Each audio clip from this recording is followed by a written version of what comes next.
All Bay Music, All Bay Cannabis.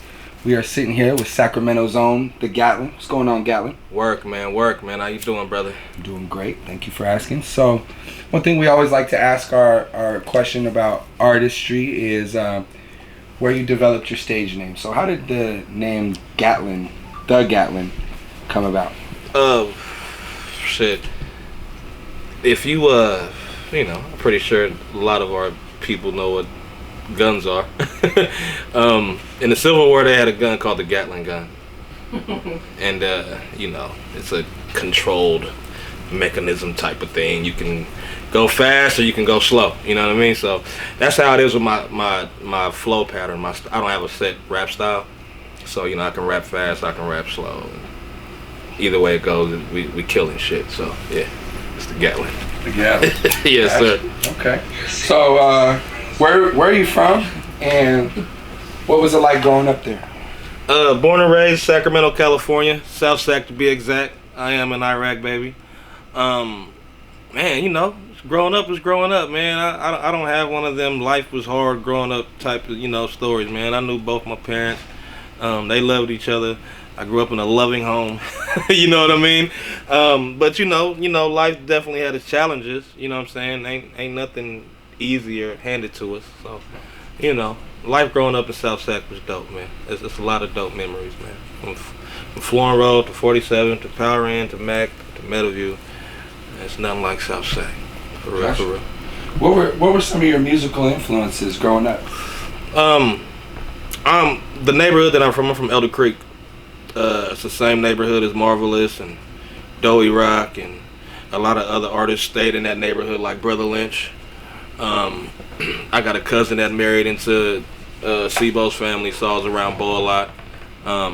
So, a lot of the local artists that I grew up listening to were like Sebo, Marvelous,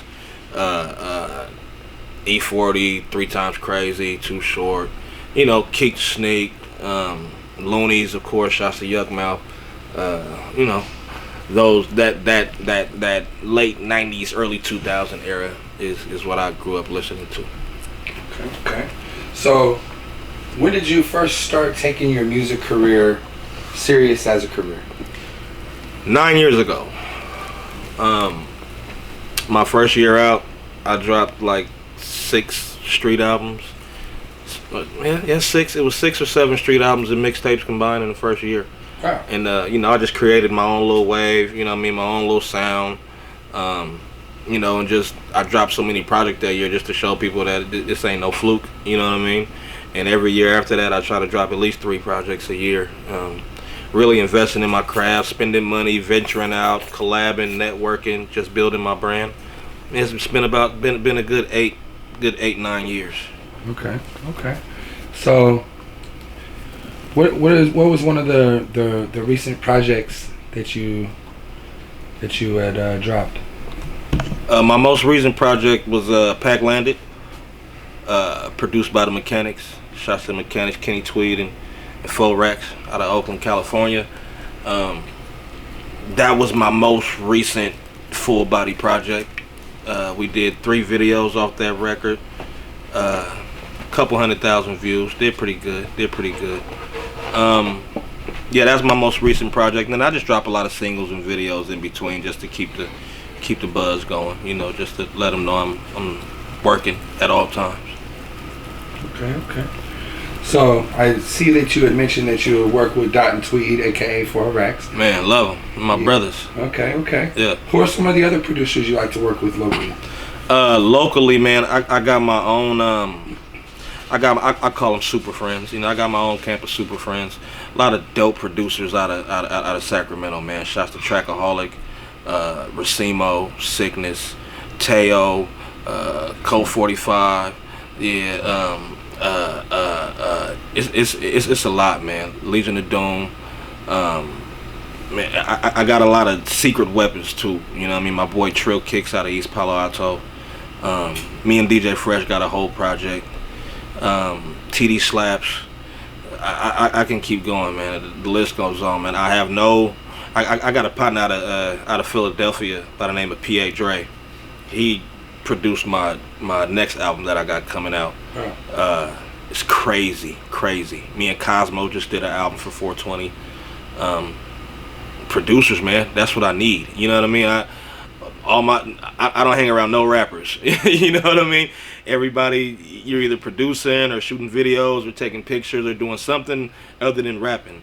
That's just how I like to keep my network. But I keep a slew of producers around at all times. One thing that I know for being in the music industry 20 years is a lot of the names you mentioned, you can't even buy a beat from them. You can't, and it's fucked up, right?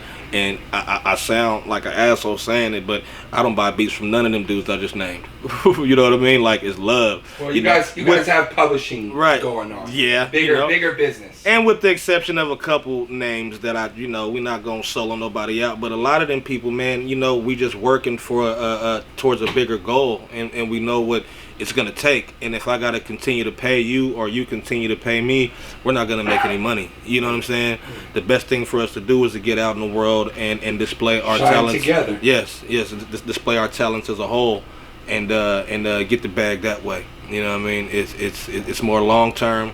It shows unity amongst our community, it's just a one hand wash the other type situation like that.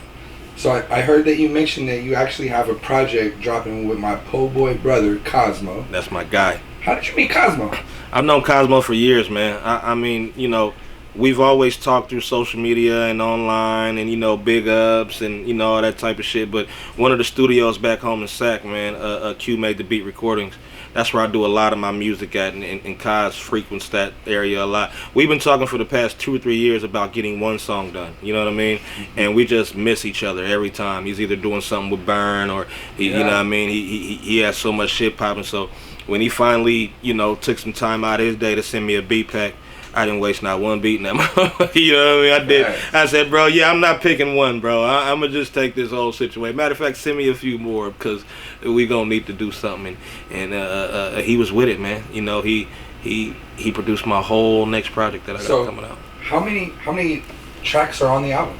8. There's 8. There's 8 on there. I was going to go more, but the tradition of the actual project that's coming out, it's a 420 project. Okay. It's called Stoner's Jacket. And I've been doing them every year on 420 for the past 6 years. Yeah, I've always given them away though. You know what I mean? They've always been like, just throw it on YouTube, playlist to roll up and smoke to for 420. They are on iTunes though. Yeah. Right? No, none of them are. Oh, really? It's all free music. You know what I mean? That's just I'm just in it for the culture. Are they all exclusive beats? All the beats are exclusive. Okay. You know what I mean? Yeah, we not stealing nothing. We not rapping on nothing that's purchase your beats today. You get none of that from me.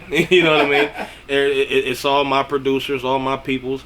This one's just a little more different, man. I never had one producer tap in on one, on one of those projects before. So when he decided to produce that whole album, I decided, hey man, we selling this shit. We bagging this shit up and selling it like dope. You know what I mean? Yeah. So this is gonna be the first project that I'm actually, as far as my Stoner's Jacket series, that will actually be for sale. We got to get the bag off this. Okay. You know what I mean? And so I'm assuming since you're doing a 420 release, are you dropping the video same day or?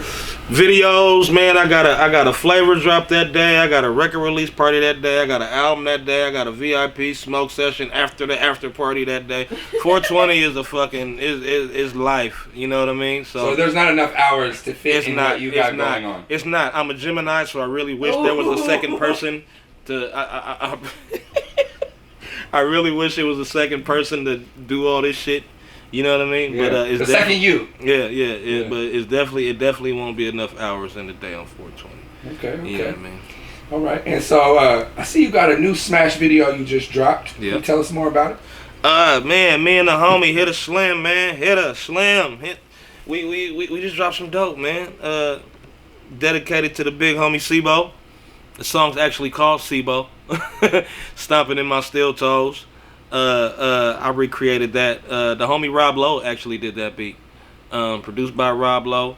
If you don't know who Rob Lowe is, shoot yourself. Period. Yeah, he produced that record. Working on his project for the big homie, and I kind of wanted to bring some of the AWOL essence back. You know, like I said, I grew up on that shit. AWOL, Sigma, Sick With It. My man is Pizzo. Yeah, Pizzo, Calhoun. Yeah. You know what I mean? But yeah, so that record, man, I said, man, I gotta get Slim on. I heard the beat, stomping in my steel toes. Slim jumped on it. He got a whole new look on life. He got more energy than a 12-year-old right now. Every time you see him, he jumping around. Jackhammer, do the jackhammer challenge on IG. Yeah, I had to hit it one time. But yeah, man, stomping in my steel toes. The song is actually called Sibo, featuring Hitter Slim. Shot by the homie Bub. Shouts to the homie Bub, man. He does all my shit. Great director. And yeah, super dope director. And it's out, man. Go check it out. Run them views up, please. So you had mentioned a strain release. Yeah. We could. Is that the strain you're smoking on right now, by any chance? Actually, no. This is a local brand out of Sacramento, Lumpy's. It's called Lemon Trill, and I actually hate fruity weed. Yeah. But this shit is good. It's the exception. Yeah, it's definitely an exception. Shouts to Lumpy's, Lemon Trill. So the strain drop that's coming on 420, you said it's accompanying with a bunch of shows and things of that nature. Yeah. So what got you into the cannabis industry? It was a fluke, actually. We dropped the Mechanics. Well, before we dropped the album, I was bored. You know, I ain't dropped a video in a couple months. I said, man, let's go shoot a video. We shot Shipper, produced by the Mechanics, featuring 4 racks. And the whole concept of the video was, we created this delivery service called Pack Bros. You know what I mean? Yeah, I literally went and got a Sprinter and fucking got it wrapped in Pack Bros stickers and hit up fucking Red Cap and got those uniform shirts, embroidered, you know what I mean? Hat, the whole ensemble. We shot an actual movie, man. The skits, were in front of some local stores. Not to even interrupt you. Right. So you mean to tell me that you guys literally launched a brand called the Pack Bros on accident? It was an accident. It was an accident. That was God. Yeah. We shot that video, and the way crazy. We did the skits and shit. Like, shouts to my man KD out in Sacramento. He's the CEO and owner of Tree Boy Clothing, and he has a storefront. So we shot one of the skits in front of there. We pulled up in the Sprinter van, threw boxes and shit all at the store, like and then we ended up in Oakland. Shouts to Fab and Unk over at the Dope Air store. We did a skit in front of the Dope Air store. We just delivering boxes, and I'm fucking up the boxes, kicking them around and shit, playing with them. We getting phone calls about the order not being, it was just a whole fucking situation, bro. It was like a little Friday, you know what I mean, for weed sellers, you know what I mean. And it was so vivid, bro. We started getting phone calls. Hey, man, when's the movie coming out? Hey, how can I buy that shirt? Hey, what can I buy some? And I'm like, damn, all this shit from a video. So we ended up starting a clothing line and a fucking weed company like that week. Like, fuck it. And we've been dropping weed and fucking clothes ever since, you know what I mean? And it's been crazy, man, because you start these unexpected businesses, when you're so focused on one thing over here, and you end up manifesting all these other moves that you got to incorporate into your life because they're all W's. Now, it's beautiful. Let me ask you a question here, because the one thing that we don't realize sometimes is how far these interviews go. Right. But you have probably $100,000+ worth of weed behind you, right? We gonna smoke it. But let them know, like, Pack Bros is a legal company, correct? Oh yeah, yes, legal company. We are licensed and all the shit. You know what I mean? We just not sticker bagging it out here and going buying weed and hitting up your local bag person and calling it some shit. No, we are a legal brand, and we can't sell nothing on the black market for fear of losing licenses. So all you motherfuckers in my DM asking about the shit, you have to go to the dispensaries and ask for Pack Bros by name. You know what I mean? Definitely. So how did you become legal? That's an interesting concept. I got a buddy, man. And like I said, man, God works in crazy ways, man. I got a buddy by the name of Cartier Cody, right? And we hang out, right? And he invited me to a show that Currency was headlining down in Sacramento. Currency was there, Ski Beats was there. I met the whole team, Cody's team, you know what I mean? And about a week later, me and Cody, we work at the same lab. Shouts to Capital Connection. C45 on the engineering boards. He introduced me to somebody that he works with by the name of OG Aaron. He don't like nobody to call him OG, but he is a granddaddy in there. Shouts to Papa Aaron. And from then, man, you know, me and OG, man, we just been bouncing our heads off the wall with ideas. He loves my music. I love what he does with the weed. We can combine the both of them and create a culture out the shit. And we've been going ever since, man. So, you know, shouts to OG Aaron, but, you know, most of all, shouts to my dog Cody. Because if, you know, me and Cody wouldn't have went to see the Currency show that night, who knows, you know what I mean? I always go back to that night, always. Like, whenever I think about the shit that we doing now, I think about how the shit started. And it always starts right there. One thing at All Bay Music that we pride ourselves in is like finding an artist that's literally over that hurdle where right before they're about to become a household name like E40. Right. And so the Gatlin surely is that to us. We working on it. We trying to get there. Well, and so I want to ask you a question, not because I don't know, but because I want the fans to know. But you've worked with some very prestigious names. Yeah. Can you kind of tell the viewers some of the people that you've had the pleasure of working with? Man, this shit don't stop, man. Like, all your favorite NorCal artists I don't fuck with. Let them know. Like it's hard, man, because I'm going to forget some people, man. If we in Sacramento, like I said, man, the Sebos, the Brother Lynches, the Marvelouses, R.I.P. King Kahali. That list goes on forever and ever. All the super dope talent in Sacramento. Lil Darians and Trey Solids and T Nutties and Liquor Stoves and Nino Blacks and Buddha Babies and Young Lives and K.O. Bruners and Cody's and the list goes on, right?